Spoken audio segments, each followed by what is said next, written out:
पर बाजाना बजेला, जुटल नर नारी जगमग घटिया करेला।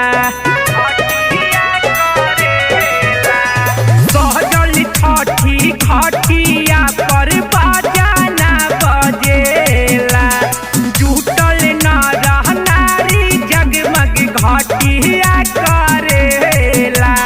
छठी माई के दर्शन पाके खुश होला हमर मानवा, तलाल चाचा तेजस्वी भैया करे छठी पूजनवा, तेजा भैया तेजस्वी संगे करे ले पूजनवा।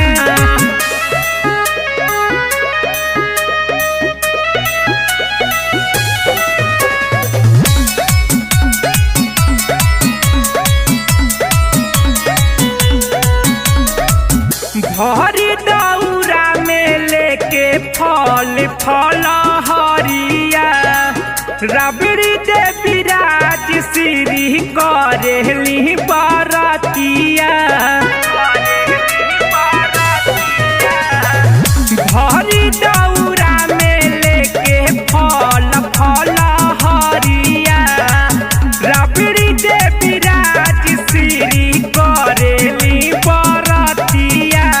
छठी माई के कृपा होई पुरई है यहरा मानवा, तलाल चाचा तेजस्वी भैया करे छठी पूजनवा, तेजा भैया तेजस्वी संगे करे ले पूजनवा। चाचा तेजस्वी भैया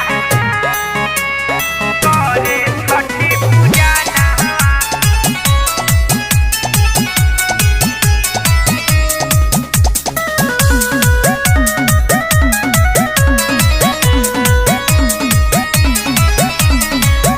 पटना के घटिया पर लागल बाटे मेला, माही जय करिया बिहार